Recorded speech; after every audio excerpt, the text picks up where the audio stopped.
नमस्कार।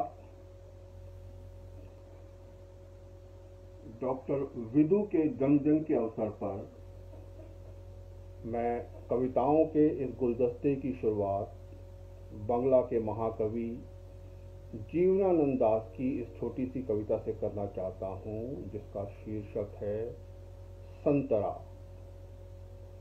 इसका हिंदी अनुवाद प्रयाग शुक्ल जी का है। देह छोड़ एक दिन चला ही जब जाऊंगा, आऊंगा लौटकर नहीं क्या मैं पृथ्वी पर।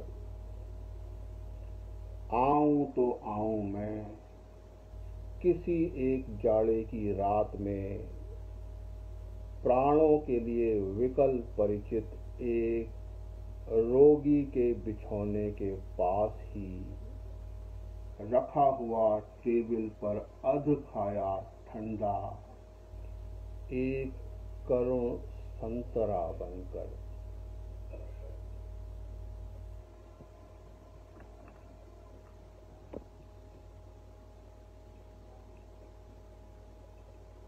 दूसरी कविता जर्मनी के कवि हंस माग्नुस एंसेंसबर्गर की है, जिसका शीर्षक है और कई वजह कि कवि क्यों झूठ बोलते हैं। क्योंकि वह क्षण जब सुखी शब्द बोला जाता है कभी सुख का क्षण नहीं होता। क्योंकि प्यासा अपने प्यास को कभी होठों तक नहीं लाता। क्योंकि कामगार वर्ग की जुबान से कामगार वर्ग नहीं निकलता। क्योंकि जो परेशान है वो कहना नहीं चाहता मैं परेशान हूं। क्योंकि रति सुख से कोई नाता नहीं होता। क्योंकि मरने वाला ये कहने की बजाय मैं अब मर रहा हूं, सिर्फ हल्की सी एक खराश निकालता है जो हमारी समझ में नहीं आती। क्योंकि ये जिंदा लोग ही हैं जो मुर्दों की जान खाए जाते हैं अपनी खौफनाक खबरों के साथ। क्योंकि शब्द बहुत देर से आते हैं या बहुत जल्द। क्योंकि वह कोई दूसरा होता है, हमेशा कोई दूसरा जो बोलता है।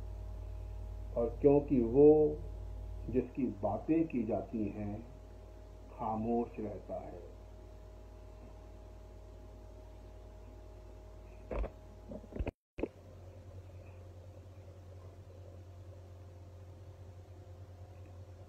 कुछ कविताओं के बारे में हैं। ये कविता बांग्ला के कवि नवारुण भट्टाचार्य की है। शीर्षक है कविता के विषय में। इसका हिंदी अनुवाद मीता दास ने किया है। साइकिल जब ढलान वाले रास्तों पर चलती है, पैडल मारने की जरूरत नहीं होती, और भाग्य अच्छा हो तो तुम्हें एक कविता भी मिल सकती है। रेलवे क्रॉसिंग पर रेलगाड़ी के चले जाने के बाद तुम्हें शायद दिखाई दे उस पार एक कविता खड़ी है। जल के भीतर या आकाश में कविता हो सकती है, सिर्फ पन्नों में उतार लाने के वास्ते। कविता कभी कभी कवि का कॉलर भी पकड़ लेती है।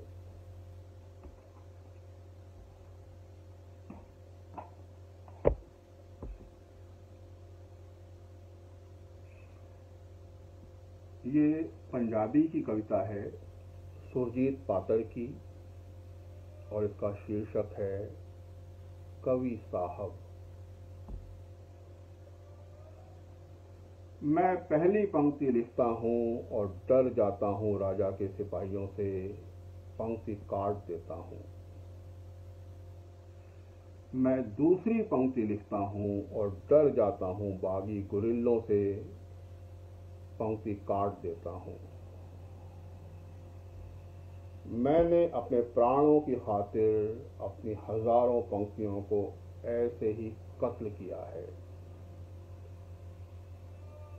उन पंक्तियों की आत्माएं अक्सर मेरे आसपास ही रहती हैं और मुझे कहती हैं, कवि साहब, कवि हैं या कविता के कातिल हैं आप? सुने मुझसे बहुत इंसाफ के कातिल बड़े धर्म की पवित्र आत्मा को कत्ल करते भी सुने थे।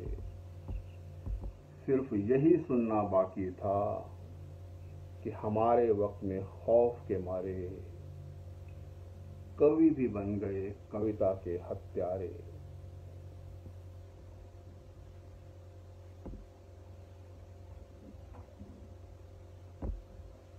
यह मलयालम की कविता है। कवि हैं के सच्चिदानंदन और शीर्षक है हकलाहट। हकलाहट कोई विकलांगता नहीं, बोलने की एक पद्धति है। हकलाहट चुप्पी है, पड़ जाती है जो शब्द और शब्दार्थ के बीच जाकर कहीं, जैसे कि लंगड़ाहट वह चुप्पी जो शब्द और कृत्य के बीच गिर पड़ती है। भाषा के पहले आई थी हकलाहट, के बाद उसके बोली है कोई या भाषा ही पूरी। ये शब्द भाषाविदों में जगाते हैं हकलाहट। हर बार जब हम हकलाते हैं, शब्दार्थ के देवता को एक बलि ही चढ़ाते हैं। जब पूरी जाति ही हकलाती है, हकलाहट मातृभाषा ही हो जाती है। जैसे इन दिनों आदमी बनाते हुए हकलाया होगा जरूर ईश्वर, इसीलिए सब शब्द आदमी के अलग अलग अर्थों से पटे हुए, इसीलिए जो भी वह बोलता है, प्रार्थना हो या आदेश, हकलाता है कविता की तरह।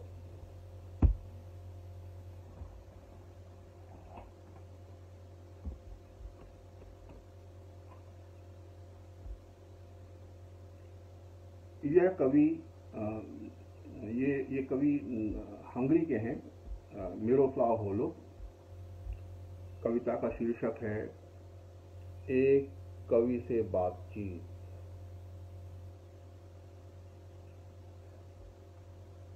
कवि हैं आप? हाँ, मैं हूं। कैसे मालूम? यह लिखी हैं कविताएं मैंने। कविताएं लिखी हैं भर आपने, इसका तो मतलब यह है कि कवि थे आप। लेकिन अब मैं लिखूंगा फिर कविता किसी दिन, तो फिर उस हालत में संभव है कि फिर हो कवि आप। पर कैसे करेंगे मालूम जो लिखी है वह कविता है। कविता वह होगी उसी तरह जैसे कि पिछली थी, तब फिर वह कविता तो नहीं होगी। कविता बस एक बार होती है और ठीक वैसी ही हो नहीं सकती है दोबारा वह। उम्मीद है मुझे वह होगी उतनी ही अच्छी जितनी की थी पहली। कैसे कह सकते हैं निश्चय पूर्वक? अपने स्वभाव की कविता बस होती है एक बार अंततः, और वह भी मुनस्सर नहीं आप पर, निर्भर वह होती स्थितियों पर। आशा करता हूं कि स्थितियां भी होंगी वही। मानते भर आप हैं ऐसा तो फिर आप कवि नहीं होंगे फिर, और पहले भी नहीं थे। फिर क्यों कर मानते हैं कि कवि हैं आप? अच्छा, मुझे नहीं मालूम यह ठीक। और आप हैं कौन?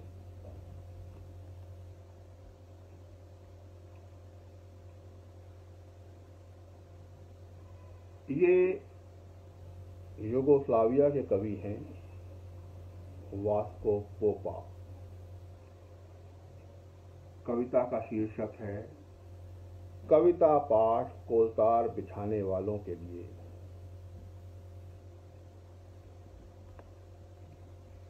स्वागत कॉमरेड कवि, कब सुना सकेंगे हमें अपनी कविताएं? काम खत्म होने के बाद चलेगा। काम के बाद लोग थके होते हैं, हड़बड़ी होती है उन्हें अपने घर पहुंचने की। शनिचर कैसा रहेगा? शनिचर को लोग काम निपटाते हैं, धोना सीना करते हैं और चिट्ठियां लिखते हैं घर। इतवार को चलेगा। इतवार को लोग घरों से निकलते हैं, जवान अपनी छोकरियों से मिलने, बुजुर्ग स्टेशनों को अपनी रेलों का इंतजार करने के लिए। तो वक्त नहीं है आपके पास कविता के लिए, वक्त नहीं है हमारे पास, देख ही रहे हो तुम, तो भी निकालेंगे मिलके अपन तुपन। ये कविता पिछली शताब्दी के पोलिश कवि ताद्यूश रोजेविच की है। हिंदी अनुवाद असद जैदी जी का। शीर्षक है आदमखोरों के नाम पत्र। प्यारे आदमखोरों, मत खींचो उस आदमी पर जो रेल के डिब्बे में महज बैठने की जगह मांगता है। कृपया इस बात को समझो कि दूसरे लोगों के भी दो टांगे और कूल्हे होते हैं। प्यारे आदमखोरों, एक सेकंड रुको, कमजोर को रौंदो मत, मत पीसो अपने दांत। कृपया इस बात को समझो कि बहुत से लोग यहाँ हैं और भी बहुत से आएंगे, थोड़ा उधर सरको, जगह दो। प्यारे आदमखोरों, मत खरीद डालो तमाम मोमबत्तियां, तमाम जूतों के तस्मे, तमाम नूडल। पीठ फेर कर मत रटते रहो मैं, मुझे, मेरा, मेरे लिए, मेरा आमाशय, मेरे बाल, मेरा गल्ला, मेरा पजामा, मेरी बीवी, मेरे बच्चे, मेरी राय। प्यारे आदमखोरों, बेहतर हो हम एक दूसरे को चबा न जाएं, यह ठीक नहीं होगा, क्योंकि निश्चय ही हमारा पुनरुत्थान नहीं होने जा रहा है।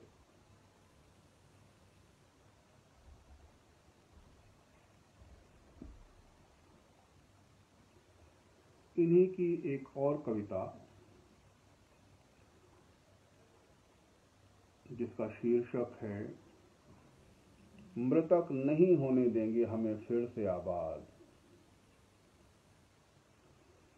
मृतकों को याद है हमारी बेरुखी, मृतकों को याद है हमारी खामोशी, मृतकों को याद हैं हमारे शब्द। मृतक देखते हैं हा हा करके हंसते हमारे थोबड़े, मृतक देखते हैं आपस में रगड़ खाते हमारे जिस्म, सुन रहे हैं हमारी चलती हुई जुबानें। मृतक पढ़ते हैं हमारी किताबें, सुनते हैं बहुत पहले दिए हुए हमारे भाषण। मृतक हमारे भाषणों को जांचते हैं, शामिल हो जाते हैं अधूरी रह गई बहसों में। मृतक देखते हैं करतल ध्वनि करने को तैयार हमारे हाथ। मृतकों को दिखते हैं गुंजायमान स्टेडियम। जय जयकार करती कलाकार मंडलियां, वृंदगान समूह। तमाम जीवित लोग गुनाहगार हैं। छोटे बच्चे जिन्होंने गुलदस्ते पेश किए गुनाहगार हैं, प्रेमी जन गुनाहगार हैं, कविगण गुनाहगार हैं। गुनाहगार हैं जो भाग गए, गुनाहगार हैं जो रुके रहे, गुनहगार हैं जिन्होंने कहा था हाँ और वे जिन्होंने कहा था नहीं, और वे जिन्होंने कुछ नहीं कहा।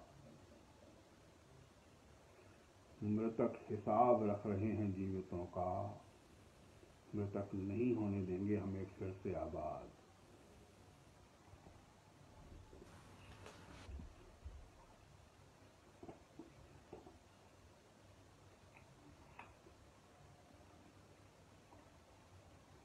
एक कविता शिम्बोर्स्का की है। ये भी पिछली शताब्दी की पोलिश कवियत्री थी। इसका हिंदी अनुवाद हरिमोहन शर्मा जी का है और शीर्षक है शताब्दी का पतन। हमारी 20वीं सदी पहली से बेहतर होनी थी, जो अब कभी नहीं होगी। बचे हैं इसके गिनती के साल, डामाडोल है इसकी चाल, सांसें बची हैं कम। बहुत चीजें घटी हैं जो नहीं घटनी चाहिए थीं, और जो होना चाहिए था नहीं हुआ। खुशी और वसंत दूसरी चीजों के बजाय नजदीक आने चाहिए थे। डर पहाड़ों घाटियों से दूर भागना चाहिए था, सच को जीतना झूठ के ऊपर। कुछ एक परेशानियां नहीं आनी थीं, जैसे भूख, युद्ध वगैरह। असहाय लोगों की असहायता का आदर होना था, विश्वास या कुछ इसी तरह का कुछ और। जिसने मौज मस्ती का सोचा था संसार में, अब फंसा पड़ा है बेकार के कामों में। मूर्खता में मजा नहीं, बुद्धिमत्ता में खुशी नहीं। उम्मीद नौजवान लड़की नहीं है अब हाय। ईश्वर सोच रहा था अंततः आदमी अच्छा और मजबूत दोनों है, पर अच्छा और मजबूत अभी भी दो अलग अलग आदमी हैं। हम कैसे रहें, किसी ने मुझसे पूछा चिट्ठी में। मैं भी उसे पूछना चाहती थी वही प्रश्न। बार बार हमेशा की तरह, जैसा कि हमने देखा है, सबसे मुश्किल सवाल सबसे सीधे होते हैं।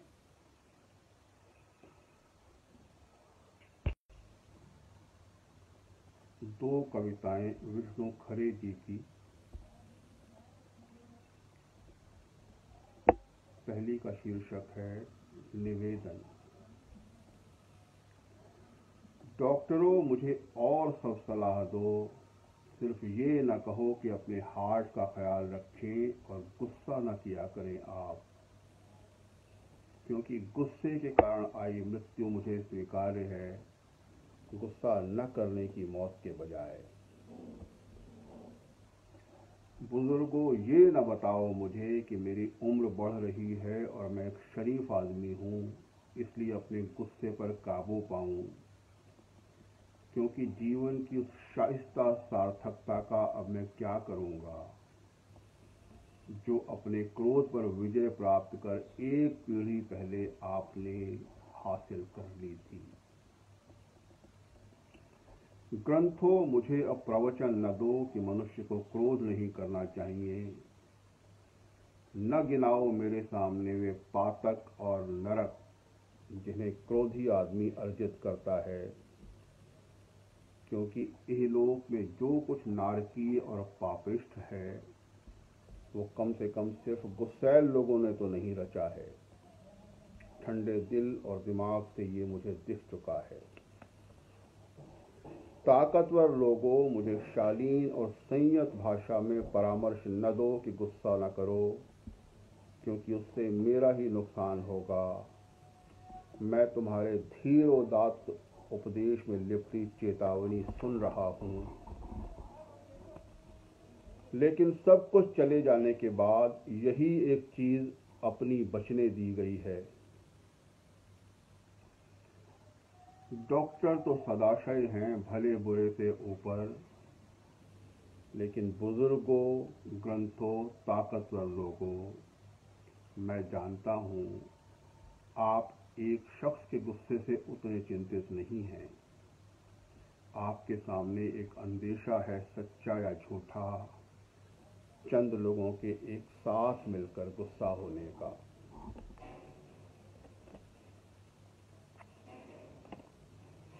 उन्हीं की एक दूसरी छोटी सी कविता जिसका शीर्षक है किंतु। हाँ, शून्यमदः शून्यमिदं शून्यात् शून्यमुदच्यते, शून्यस्य शून्यमादाय शून्यमेवावशिष्यते। यही संशोधन सत्य हो कदाचित, किंतु क्या है तुम में यह अहेतुक स्नेह, यह समवेदन, यह करुणा, अन्याय से लड़ने का इतना हठ, और भी ऐसा बहुत कुछ जो इस अंततः सारे शून्य को पूर्णतः शून्य मानने से रोकता है तुम्हें।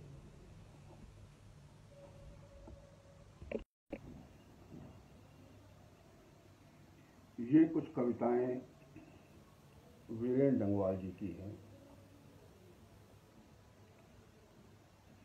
पहली कविता का शीर्षक है कैसी जिंदगी जिए। एक दिन चलते चलते यूं ही ढुलक जाएगी गर्दन, सबसे ज्यादा दुख सिर्फ चश्मे को होगा, खो जाएगा उसका चेहरा, अपनी कमानियों से ब्रह्मांड को जैसे तैसे थामे वह भी चिमटा रहेगा मगर।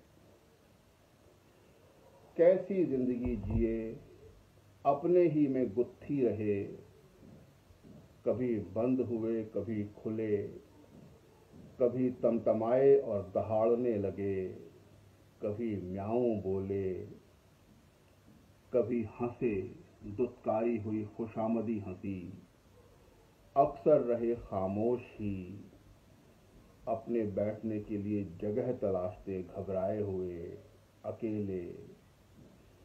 एक ठसाठस भरे दृश्यागार में देखने गए थे, पर सोचते ही रहे कि दिखे भी, कैसी निकम्मी जिंदगी जिए।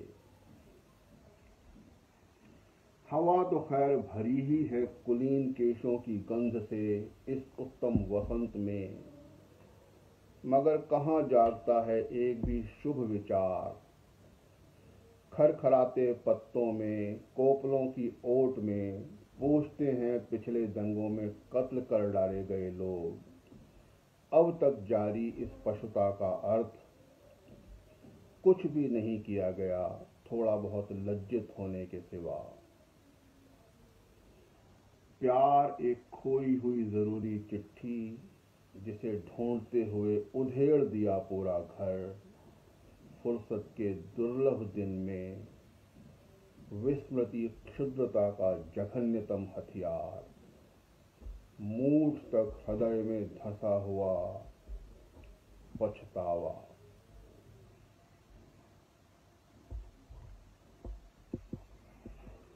दूसरी कविता, इसका शीर्षक है इतने भले नहीं बन जाना साथी। इतने भले न बन जाना साथी, जितने भले हुआ करते हैं सर्कस के हाथी। गधा बनने में लगा दी अपनी सारी कुव्वत सारी प्रतिभा, किसी से कुछ लिया नहीं न किसी को कुछ दिया, ऐसा भी दिया जीवन तो क्या जिया। इतने दुर्गम मत बन जाना, संभव ही रह जाए न तुम तक कोई राह बनाना। अपने ऊंचे सन्नाटे में सर धुनते रह गए, लेकिन किंचित भी जीवन का मर्म नहीं जाना। इतने चालू मत हो जाना, सुन सुनकर हरकतें तुम्हारी पड़े हमें शर्माना। बगल दबी हो बोतल, मुंह में जनता का अफसाना, ऐसे घाघ नहीं हो जाना। ऐसे कठमुल्ले मत बनना, बात नहीं जो मन की तो बस तन जाना। दुनिया देख चुके हो यारो, एक नजर थोड़ा सा अपने जीवन पर भी मारो। पोथी पतरा ज्ञान कपट से बहुत बड़ा है मानव। कठमुल्लापन छोड़ो, उस पर भी तो तनिक विचारो। काफी बुरा समय है साथी, गरज रहे हैं घन घमंड के, नभ की फटती है छाती। अंधकार की सत्ता चिलबिल मानव जीवन, जिस पर बिजली रह रह अपना चाबुक चमकाती। संस्कृति के दर्पण में ये जो शक्लें हैं मुस्काती, इनकी असल समझना साथी, अपनी समझ बदलना साथी।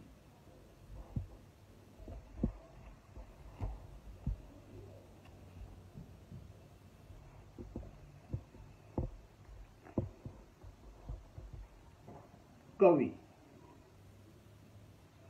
मैं ग्रीष्म की तेजस्विता हूं और गुठली जैसा छिपा शहद का ऊष्म ताप।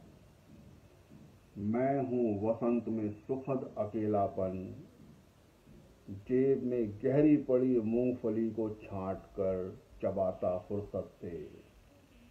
मैं चेकदार कपड़े की कमीज हूं। उमड़ते हुए बादल जब रगड़ खाते हैं, तब मैं उनका मुखर गुस्सा हूं। इच्छाएं आती हैं तरह तरह के बाने धरे, उनके पास मेरी हर जरूरत दर्ज है। एक फहरिस्त में मेरी हर कमजोरी, उन्हें यह तक मालूम है कि कब मैं चुप होकर गर्दन लटका लूंगा। मगर फिर भी मैं जाता रहूंगा ही, हर बार भाषा को रस्से की तरह थामे साथियों के रास्ते पर। एक कवि और कर ही क्या सकता है सही बने रहने की कोशिश के सिवा।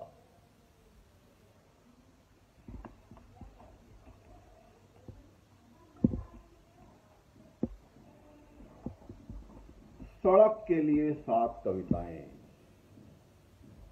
1। सड़क पर पैर रखना कितनी गहरी दूरियों से जुड़ जाना है एकाएक। कितने सारे लोग, कितने देश, कितनी ध्वनियां, गति, कितनी हवा, वाह कितना अपनापा। रबड़ के बूट पहनकर जिन्होंने फैलाया था सींकदार बुरुश से पिघलते हुए तारकोल की गिट्टियों पर, देखो कहीं न कहीं बने होंगे उनके पैरों के निशान या फावड़ों का सांचा रोलरों के बावजूद। देखो हर सड़क इसी तरह मिल जाती है हर सड़क से, इसी तरह एक होती ही जाती है दुनिया। 2। बेहद अकेली होती हैं कुछ सड़कें, जिनसे गुजरती हैं ज्यादातर सिर्फ खाकी हरी गाड़ियां भरी हुई धूप में। अकेला आदमी उन पर एक अपशकुन की तरह चलता है, भले ही वो साइकिल पर हो और पैडल में हवा के खिलाफ जोर मार रहा हो। कभी होती हुई शाम या हल्की बारिश में इन पर चलकर देखो, वे चमकती जाएंगी अपने साफ धुले कालेपन के साथ, पर खत्म नहीं होंगी। ये ही हैं वे सड़कें जो जा पहुंचती हैं सीधे समुद्रों तक। 3। सड़कें बोलती नहीं, जैसे लैंप पोस्ट और बरगद भी नहीं बोलते, भले ही ऐसा लिखा हो पिछले बरसों की अवसादपूर्ण कहानियों में। मगर सड़क छापती है। जैसे ही उस पर पड़ता है एक भरपूर पैर, एक साबुत आदमी के वजन के साथ सड़क छाप लेती है, छप।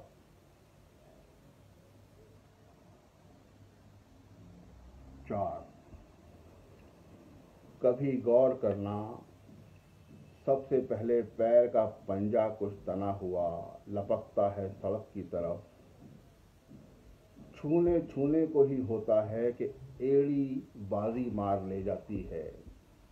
एड़ी के टिपते ही सड़क की त्वचा के जरा नीचे एकदम से चीखते हैं कई महीन स्वर, जैसे हारमोनियम की पसलियों से।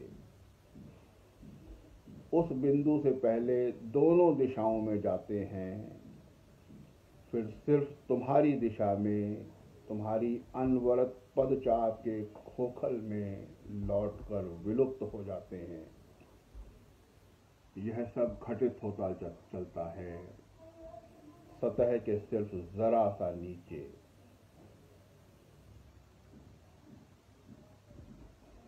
5, यहीं कहीं होंगे हमारे उन दोस्तों के पैरों के स्पंदन भी जो अब नहीं हैं। यहीं कहीं किसी न किसी चीज में मिलकर वे कुछ हो गए होंगे। मसलन पत्तों तक छा गए होंगे, पेड़ की सबसे मोटी जड़ के रस में घुलकर, या रेल की धड़धड़ाहट के साथ यात्राओं पर निकल पड़े होंगे, जलयानों के भोंपू की आवाज के साथ, या शायद आहिस्ता से खिसका हो फकत कोई जर्रा सारे भूगोल को, लेकिन कुछ ना कुछ बदलता हुआ। वैसे ये भी वे ही हैं, यूं मेरे शब्दों के रास्ते भाषा में जाते हुए। 6, कई रोज बारिश के बाद जैसे निकली हो धूप, वो भपक और सांस से भरपूर होती है। खुरखुरी सड़क भैंस की जीभ जैसी,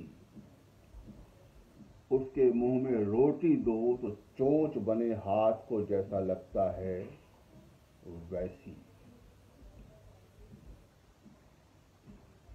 7, सड़कें समय में सिर्फ आगे को जाती हैं, आती वे सिर्फ पीछे से हैं। जहां तुम खड़े हो वो महज एक जगह है सड़क पर, जहां एक औरत को नंगा करके पीट रहे हैं सिपाही। इन्हीं सड़कों से चलकर आते रहे हैं आतताई, इन्हीं पर चलकर आएंगे एक दिन हमारे भी जन्म।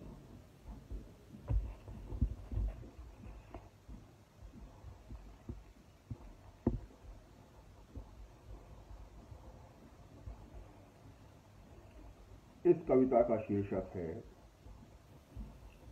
हमारी नींद। मेरी नींद के दौरान कुछ इंच बढ़ गए पेड़, कुछ सूत पौधे, अंकुर ने अपने नाम मात्र कोमल सींगों से धकेलना शुरू किया। बीज की फूली हुई छत भीतर से एक मक्खी का जीवन क्रम पूरा हुआ। कई शिशु पैदा हुए और उनमें से कई तो मारे भी गए दंगे, आगजनी और बमबारी में। गरीब बस्तियों में भी धमाके से हुआ देवी जागरण लाउड स्पीकर पर। यानी साधन तो सभी जुटा लिए हैं अत्याचारियों ने, मगर जीवन हठीला फिर भी बढ़ता ही जाता आगे हमारी नींद के बावजूद। और लोग भी हैं, कई लोग हैं अब भी जो भूले नहीं करना साफ और मजबूत इनकार।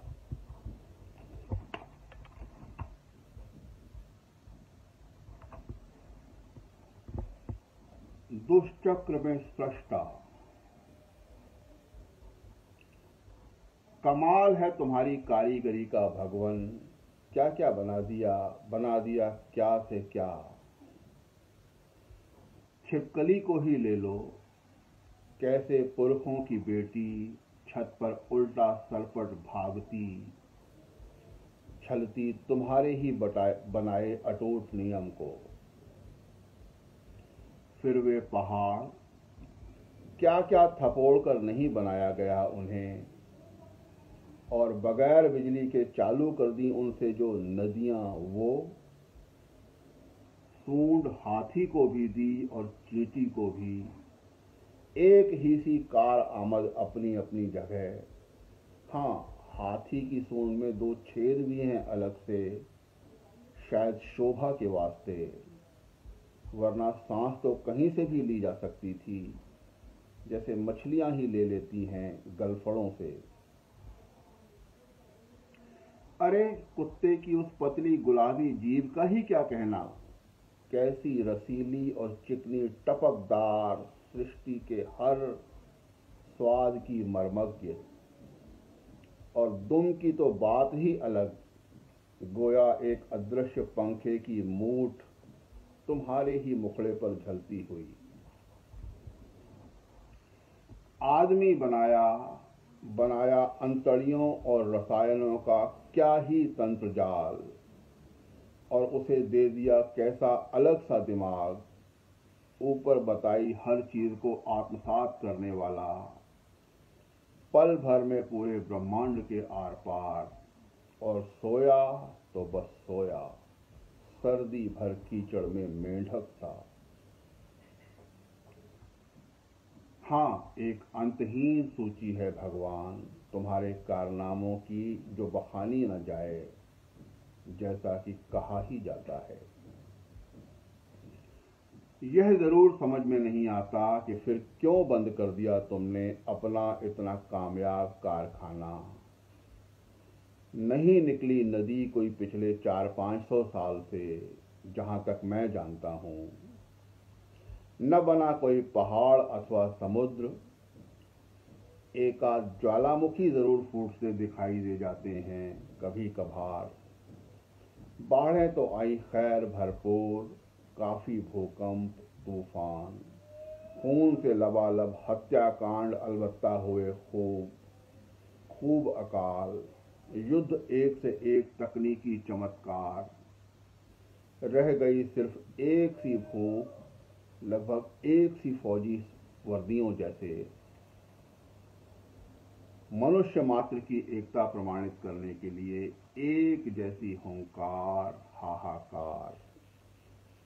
प्रार्थनागर जरूर उठाए गए एक से एक आलीशान, मगर भीतर चिने हुए रक्त के गारे से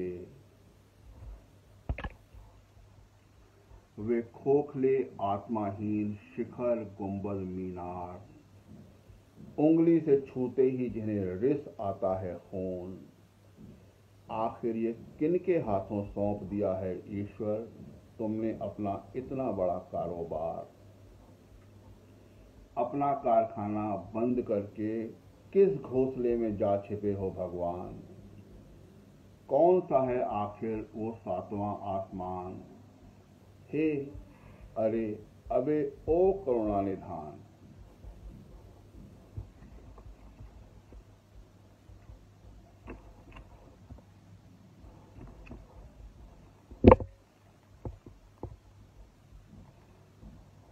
रात गाड़ी, मंगलेश को एक चिट्ठी। रात चूं चर मर जाती है, ऐसी गाड़ी में भला नींद कहीं आती है।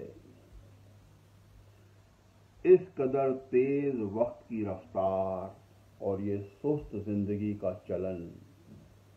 अब तो डब्बे भी 5 एसी के, 5 में ठुसा हुआ बाकी वतन। आत्मग्रस्त छिछलापन ही जैसे रह आया जीवन में शेष। प्यारे मंगलेश, अपने लोग फंसे रहे ची ची ची टुट पुट में जीवन की। भीषणतम मुश्किल में दीन और देश, लोगों के दुख तनिक कम न हुए, बढ़े और बढ़े और प्यास लगी होने पर एक गिलास शीतल जल भी प्यार सहित पाना आसान नहीं। बेगाने हुए स्वजन, कोमलता अगर कहीं दिख गई आंखों में, चेहरे पर पीछे लग जाते हैं कई कई गिद्ध और सियार। बिस्कुट खिलाकर लूट लेने वाले ठग बटमार, माया ने धके कोटि रूप, अपना ही मुल्क हुआ जाता परदेश, प्यारे मंगलेश। रात विकट, विकट रात, विकट रात, दिन शीराजा, शाम रुलाई फूटने से ठीक पहले का लंबा पल,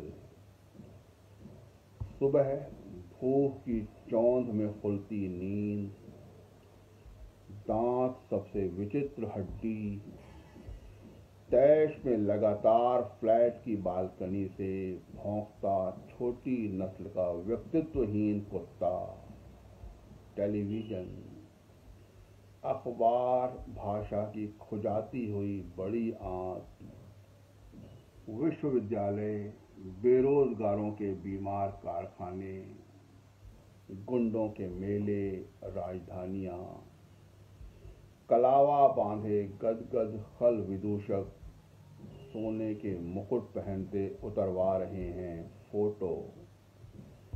प्राथमिक शाला के प्रांगण में नाच रहा है विभोर विश्व बैंक का कार्याधिकारी, बावर्दी बेवर्दी हत्यारे, रौंद रहे गांव गांव, नगर नगर, एक प्रेत लीला सी जैसे चलती रहती है लगातार। दिल को मुट्ठी में खींचे घसीटता लेता चला जाता है कोई, बिना देखे पार कर जाता हूँ उन नवेली गाड़ियों का खतरनाक शाय शाय ट्रैफिक, जा पहुंचता हक्का बक्का कर देने वाले मगर बंजर सभागार में, जहां छत से लगातार बरसती रेत और गिट्टियां। उधर मेरे अपने लोग, बेघर बेदाना बेपानी बिना काम मेरे लोग, चिंदियों की तरह उड़े चले जा रहे हर ठौर अपने देश की हवा में। फिलहाल श्रवण सीमा से आगे, इसीलिए अश्रव्य है उनका क्षुब्ध हाहाकार, घनीभूत और सुसंगठित होनी है उनकी वेदना अभी। सुरती ठोंकता हुआ कर रहा हूं मैं प्रागैतिहासिक रात के बीतने का यही इंतजार। फिलहाल तो यही हाल है मंगलेश, भीषणतम मुश्किल में दीन और देश, संशय खुसरो की बातों में, खुसरो की आंखों में डर है, इसी रात में अपना घर है।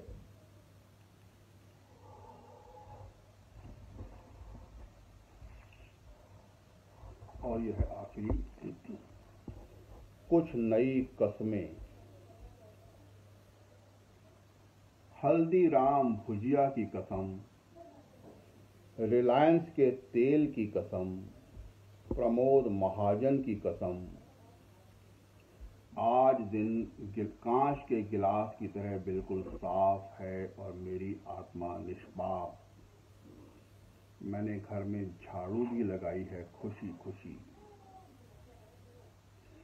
भाई चुंग भूतिया की कसम, कालो वितरणा की कसम, दूध की थैली की कसम, जोड़ों के दर्द और आसन्न हृदय रोग से निपटने के लिए मैं सुबह टहलना शुरू करने वाला हूं और हर महीने कुछ पैसा बचाना।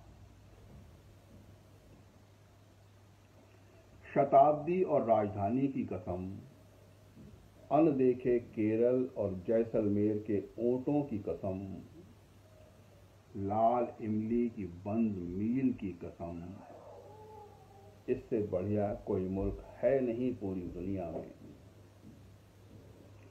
म गा आ ही वी वर्धा की कसम, नई दिल्ली की हसीन सड़कों की कसम, वर्ग अराजपत्रित अधिकारियों की कसम, ताद्यूश रूजेविच की कसम, कविता लिखना न आया न कभी आएगा ही मुझे,